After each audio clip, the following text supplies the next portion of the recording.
La muerte sin duda es una realidad ineludible para las sociedades de todos los tiempos, pero también es una cuestión atrapante y enigmática por la serie de preguntas que suscita en el ser humano. La muerte es mucho más que el fin de la vida. Nos invita a pensar en cómo vivimos, con quiénes, qué hacemos con nuestro tiempo antes de que éste se agote. Incluso tiene implicancias en los cuidados que tomamos sobre nuestro cuerpo, sobre nuestra mente y, si se quiere, también sobre nuestro espíritu. En cualquier cultura, la muerte es una cuestión misteriosa que hace surgir tabúes y que también está ligada a supersticiones y, por qué no, a miedos. La literatura, que recupera todas las ansiedades humanas, se ha encargado de darle diferentes representaciones a la muerte, porque toda obsesión humana, sin duda, es una obsesión literaria y también artística. En la literatura el tema de la muerte es un tema recurrente que siempre ha estado presente. Podríamos recuperar muchísimos textos, vamos a hacer alusión a algunos para que veamos esta permanencia. Podríamos comenzar con el libro de los muertos de la antigua civilización egipcia y seguir con los griegos, ahora sí, con la Ilíada y la Odisea. Recordarán de la Ilíada Aquiles, el héroe griego de la guerra de Troya.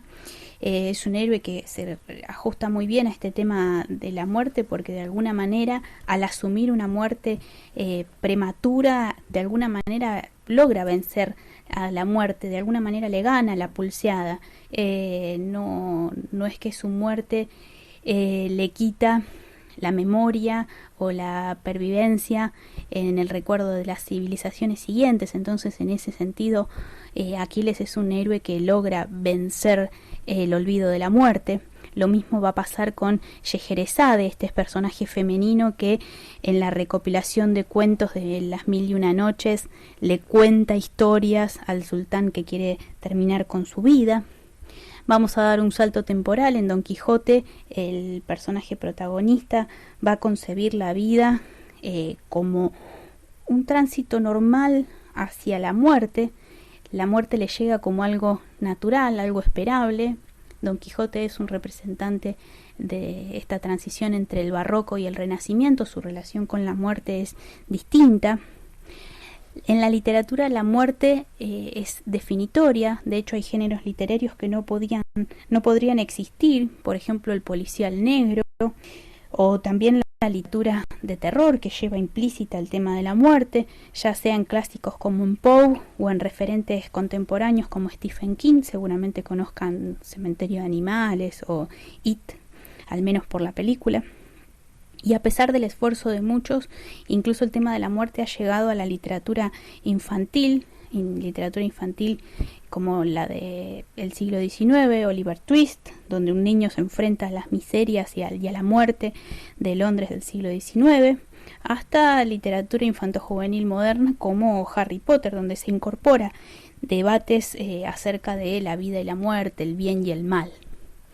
Ni qué decir lo que pasa en el cine, ¿no? Tenemos montones de películas que de alguna manera recorren la temática de la muerte y representaciones. Ahí en la primera imagen que apareció, en la del margen superior derecho, tenemos un clásico, Ingmar Bergman, en una película que se llama Séptimo Sello, una partida de ajedrez entre un cruzado que le disputa la muerte, esa partida, ¿no? Una clara alegoría de la vida y la muerte. Conoces a Joe Black, La muerte le sienta bien, incluso Coco, la saga de Destino Final, El cadáver de la novia, etcétera. Bueno, representaciones diversas tenemos para todos los gustos. Bueno, ahora voy a pasar a comentar algunos conceptos que delimita Philippe Arié en su libro Morir en Occidente, desde la Edad Media hasta nuestros días, en donde el autor, historiador y filósofo francés, aborda diferentes actitudes ante la muerte. Él va a hablar de 4 actitudes del hombre a lo largo del tiempo frente al problema de la muerte. Al primero lo va a denominar la muerte domesticada. Domesticada en el sentido de doméstico. Dice que este periodo es muy extenso, abarca muchos siglos, hasta finales de la Baja Edad Media, siglo XII y fines de la Edad Media misma. Se va a basar fundamentalmente en cómo morían los caballeros de los cantares de gesta y en los protagonistas de la épica, ¿no? Dice que estos grandes hombres desde siempre sabían que iban a morir. ¿Se acuerdan que hacía referencia hace poquitito al personaje de Don Quijote, ¿no? Esta era una certeza que nacía de los signos físicos, de la edad o inclusive del presentimiento de muerte. No es que estaban apurados por morir, pero cuando veían que la muerte se les venía, lo aceptaban. Llamaban al sacerdote, se acomodaban para la extremaunción, todo alrededor del lecho en el hogar, ¿no? Por eso esto de la muerte doméstica. Y por supuesto estos hombres ya tenían sus testamentos hechos. La muerte era una ceremonia pública y organizada. Estaban los parientes, los amigos, los vecinos, inclusive los niños. Hasta el siglo XVIII todas las imágenes en el lecho de muerte, si uno mira el arte y diferentes iconografías, incluyen niños. Antes hablábamos de los esfuerzos que se hacen ahora muchas veces para alejarlos del tema de la muerte. Sin embargo, en estos tiempos no era un tabú, en este primer periodo, ¿no?, del que habla Philippe Arié. No obstante, no quiere decir que tuviesen una relación cercana con la muerte, ¿no? La muerte era algo que, si bien natural, debía respetarse. El mundo de los vivos y el de los muertos se tenían que mantener separados. De hecho, fíjense que en el diseño de las ciudades siempre los cementerios se ubican por fuera, ¿no? Un espacio bien delimitado.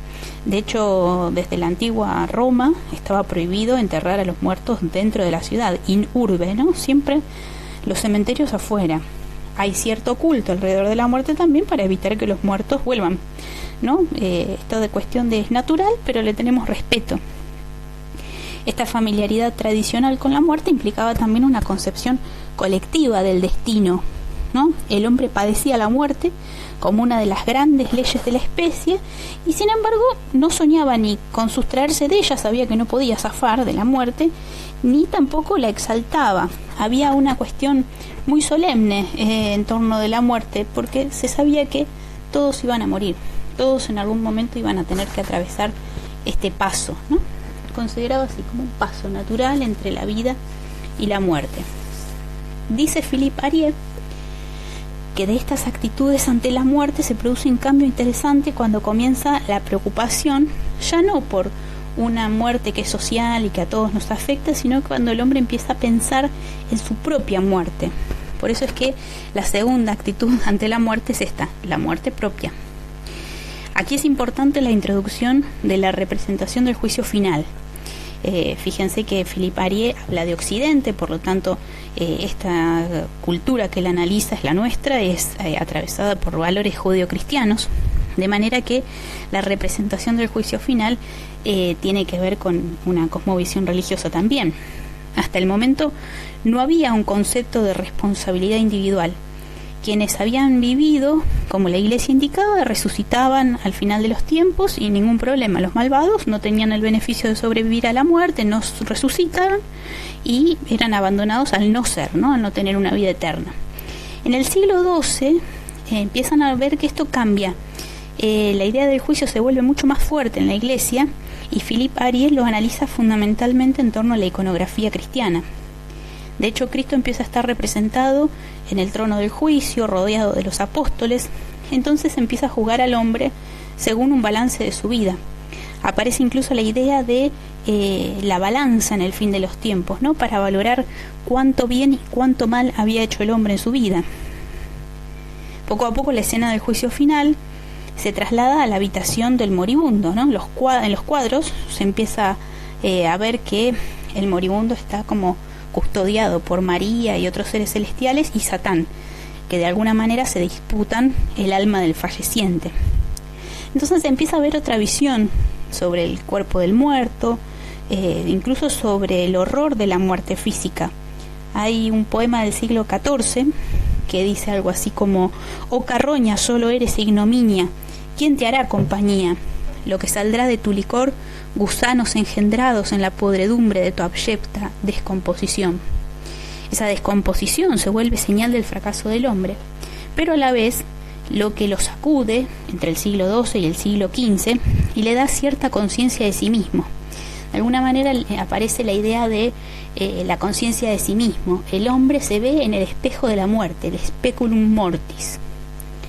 A partir del siglo XVIII empieza a haber un nuevo sentido a la muerte que tiene ya que ver con no solamente ver la muerte propia, sino empezar a ver la muerte en el otro. Y empieza toda una corriente en donde se exalta y se dramatiza la muerte. Ya no importa tanto la propia, sino la muerte del otro, ¿no? Comienza en el siglo XVI aproximadamente y se intensifica en el siglo XVIII. Hay cambios incluso en los testamentos, no sé qué dije. Antes eran declaraciones de fe y creencias durante la vida, deseos, voluntades, y en el siglo XVIII, XIX se vuelve lo que son hoy un acto legal de distribución de riquezas. En este periodo en el que se empieza a pensar más en la muerte del otro que en la propia, la muerte se vuelve como una ruptura, aquello que arranca al hombre de su cotidianeidad y lo arroja, lo saca de un mundo cruel. Entonces la muerte empieza a adquirir una faceta, un carácter como más romántico. Ante el hecho de muerte, los asistentes, por eso es que reaccionan con pasión, se agitan, lloran, rezan, gesticulan, ¿no? ¿Y por qué? Bueno, porque una forma de pensar en la propia muerte es exagerar el duelo del otro, ¿no? Para manifestar que se acepta con dificultades esa otra muerte. Porque claro, detrás de la muerte del otro, lo que se teme en el fondo es la propia muerte. Y eso nos va a dejar en la puerta de la última actitud ante la muerte, que por supuesto es la muerte prohibida, la muerte propia, que es la que va a aparecer en esta última actitud. Antes de pasar a eso, me gustaría comentarles esta cuestión de la muerte asociada a algo casi romántico, ¿no? y pasional de esta etapa de la muerte del otro en las pinturas. Ahí hay un cuadro en el que aparece Bartolomé, creo que es, o Bartolomeo, no me acuerdo. Luego se los comento en los comentarios, que la verdad ahora se me fue de la cabeza, pero lo que le quiero marcar es cómo se le quita la piel, lo están despellejando vivo, y ahí la muerte está revestida ya no de este carácter solemne, como les decía antes, o doméstico, sino de un carácter mucho más apasionado, ¿no? Más sangriento inclusive, algo por lo cual llorar. Bueno, chau imagen. Philippe Ariès, les decía, habla de una cuarta actitud ante la muerte, y es la muerte prohibida. Marca como inicio el quiebre que va a provocar la Primera Guerra Mundial. La muerte sale del ámbito hogareño y pasa al frente de combate. Ya no va a volver al hogar. A ver, ¿qué quiere decir esto? Ya no es la muerte domesticada del principio, en la que sucedía todo en el ámbito hogareño, rodeado de familia y amigos, sino que se va a trasladar al hospital, un lugar donde se muere solo, rodeado de enfermedad y de otros que viven lo mismo que yo. Allí no hay sitio para rituales, ni para ceremonias, ni tampoco para testamentos. El médico y las familias cambian sus roles, todos intentan hacer lo más aceptable posible el tema de la muerte. Es más, todo tiene que ser discreto y silencioso. Es fundamental que la sociedad, el vecindario, los amigos, los niños perciban lo mínimo posible el paso de la muerte para que no se impresionen. Fíjense que esto está ligado a lo que decíamos antes, al nacimiento de los tabúes. La etapa anterior, la de la muerte del otro, nos hablaba del miedo, porque en la muerte del otro veíamos la propia. En esta etapa está el tema de los tabúes, ¿no? Una muerte que se intenta ocultar. Lo que antes era obligatorio, exagerar, dramatizar, acá se va a volver algo prohibido. Van a subsistir las ideas de visita al cementerio y cierta veneración hacia la tumba. Entonces fíjense que con estas actitudes que nos delimita Philippe Ariès, pasamos de una muerte familiar cercana, natural, social, hasta una muerte censurada, prohibida, abreviada, casi innombrable, ¿sí? Y podríamos seguir con este tema, ¿no? Philippe Ariès se detiene en este punto. Podríamos seguir pensando en otras actitudes ante la muerte. Con todo esto, ¿qué queremos decir? Que la muerte es una cuestión sin duda movilizante y que siempre lleva al hombre a seguir indagando sobre su propio estatus, sobre su propia vida, ¿sí? Porque en realidad la contracara de la muerte es la vida, por eso es que nos hace generar tantas preguntas. Bueno, como habrán escuchado, Philippe Ariès se basa bastante en las obras pictóricas y en las obras de arte para tratar de pensar cómo aparece representada la muerte a lo largo del tiempo. Se basa también en la literatura, pero es bastante visual la cuestión del arte, sobre todo a partir del siglo XIII. En Europa las representaciones de la muerte personificada comienzan a partir del siglo XIII, y es que en ese momento la muerte empieza a ser asociada con la figura del esqueleto, y esto se va a empezar a reforzar en el siglo XIV como consecuencia de la peste negra o de la peste bubónica, que asoló a gran parte de Europa durante un siglo y medio prácticamente. Esta obra, que es de Pieter Bruegel el Viejo, El triunfo de la muerte, da cuenta justamente de cómo la muerte triunfa sobre los hombres. Está simbolizado con un ejército de esqueletos. Pueden observar cómo arrasan la tierra. Allá en el fondo se ve un paisaje propio de destrucción, con el fuego, la tierra yerma, diferentes luchas intestinas, la acumulación de esqueletos por doquier, el fuego, esa elección en la paleta de colores. La muerte triunfa sobre todo lo vano, sobre todo el efímero, por ejemplo, la riqueza. La muerte va a aparecer con ese ejército de esqueletos. Ahí yo les puse una pequeña ampliación de algunas partes del cuadro. Fíjense que tienen como trompetas de victoria los esqueletitos. Una muerte bastante universal es la que se presenta. Acá tenemos representada la cuestión de cómo la muerte se lleva por delante las riquezas de los reyes y también las posesiones de los más pobres, pisoteándoles la cabeza. En estas miniaturas todos los estamentos sociales están incluidos. Tanto los reyes como los campesinos caen bajo el paso de la muerte. Bueno, con la invención de la imprenta en el siglo XV, los autores de literatura y sus obras empiezan a llegar a un público más amplio, porque de hecho junto con la imprenta está un proceso grande de alfabetización, y se empieza un proceso de autonomía del arte, progresivo, ¿no?, y paulatino. La literatura es por eso que empieza a organizarse de otras maneras. Dentro de la literatura mortuoria, que como vimos tuvo gran esplendor durante la Edad Media, podemos encontrar una serie de tópicos que revisitan el tema que estamos abordando. A estos tópicos medievales les va a echar mano Jorge Manrique, el autor con cuyas coplas vamos a trabajar a partir de la próxima clase. Por si alguno no sabe, un tópico es una figura de la literatura que se repite, ¿no?, que aparece con frecuencia. Uno de ellos es el memento mori, recuerda que has de morir.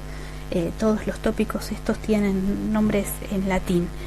Por eso abajo les voy poniendo las traducciones como para que se vayan entendiendo. En realidad ese nombre refleja exactamente lo que es, ¿no? En este caso, que se interpela al hombre en sus limitaciones, ¿no?, para decirle, bueno, tu vida tiene un comienzo y tiene un final. Aprovechá lo que estás viviendo. Recordá que vas a morir, ¿no?, que cada segundo valga. Otro tópico es el de la pálida mors, la pálida muerte.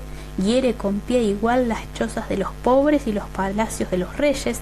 Eso es parte de un verso de Horacio, del poeta latino, en donde se habla justamente de esta condición igualadora, homogeneizante de la muerte. Nosotros hoy en día pienso que lo podemos pensar con las enfermedades también, con esto que está pasando con el coronavirus, ¿no es cierto?, que no distingue a quién le toca, sea rico, pobre, con un cargo jerárquico o alguien que anda cirugiando en la calle. Digo, la pálida mors tiene que ver con este tópico que abarca tanto a todos los estamentos de las clases sociales. En las iconografías que les incluí en esta plaquita pueden ver también cómo la pintura medieval recuperaba esta idea, ¿no? En las danzas de la muerte. El tempus fugit literalmente significa el tiempo huye, fugo es el verbo que significa huir. Se habla de la brevedad de la vida, ¿no? De cómo segundo a segundo se nos escapa esto que estamos atravesando, y de lo importante que es vivir el momento. Se relaciona, por eso les puse ahí, con el carpe diem, con el aprovechar el día. El tiempo pasa muy rápido y no se lo puede detener. Este tópico ha atravesado la literatura de todos los tiempos, por eso les puse varias imágenes diferentes. En esta muy conocida, donde se ven los relojes derritiéndose, de Dalí, se retoma este tópico, ¿no? Con esa misma idea. Dalí tenía como una obsesión con esta cuestión del tiempo. Hay relojes derritiéndose o ajustándose por todos lados en sus obras. El tópico de la rosa que se marchita. Algunos por ahí lo conocen, este tópico, por los cuentos tradicionales, como en La Bella y la Bestia. Y en esta imagen que tienen contra el margen derecho, fíjense qué interesante cómo están todas las etapas de la vida. El bebé, la jovencita, una mujer ya entrada en años, ya con los senos caídos, las canas, bueno, toda la expresión propia de la vejez, y por detrás esa figura esquelética y mucho más pavorosa de la muerte, con el reloj de arena en la mano, ¿no? La vejez acechando la juventud y la muerte acechando la vejez. El tiempo huye, tempus fugit, muchachos. El otro tópico es este de contemptus mundi, el desprecio del mundo, el menosprecio y el rechazo por las cosas terrenales y por lo banal, por las cosas que uno acumula y por la búsqueda, ¿no? Del dinero, de la riqueza, de la fama, de lo que fuera, ¿no? De las cosas terrenales, todo lo material, que de nada nos sirve, porque cuando uno fallece no se lleva nada de todo eso que acumula, ¿no? El contemptus mundi habla de todo esto. Ahí yo les puse una cita de Galeano, Eduardo Galeano, seguramente lo conocen. Vivimos en un mundo donde el funeral importa más que el muerto, la boda más que el amor y el físico más que el intelecto. Vivimos en una cultura del envase que desprecia el contenido. El contemptus mundi habla de esto, ¿no? Del acumular cosas materiales sin esencia. Ubi sunt. Ubi sunt es una pregunta en latín. ¿Dónde están? Literalmente el tópico es mucho más extenso, ¿no? Ubi sunt qui ante nos in hoc mundo fuere. ¿Dónde están o qué fue de quienes vivieron antes que nosotros? Son interrogaciones retóricas. ¿Vieron esas preguntas que uno hace pero que no espera respuesta? O que se las responde a sí mismo, como esta que yo acabo de formular. ¿Vieron esas preguntas? ¿Se dieron cuenta? Hice una pregunta retórica.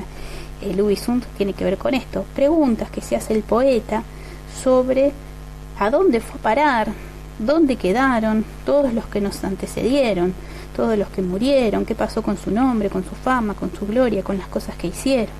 Tiene que ver también el Ubi sunt con la memoria, ¿no? Con la trascendencia. Bueno, y el otro sería el de tópico sic transit gloria mundi, así pasa la gloria mundana, que se refiere al carácter pasajero de la fortuna, ¿no? Es la rueda de la fortuna, así como en algún momento uno puede estar por lo más alto, en la cumbre, en algún momento puede caer, ¿no? Tiene que ver con este azar caprichoso de la rueda de la fortuna y de cómo todo eso se acaba inevitablemente con la muerte.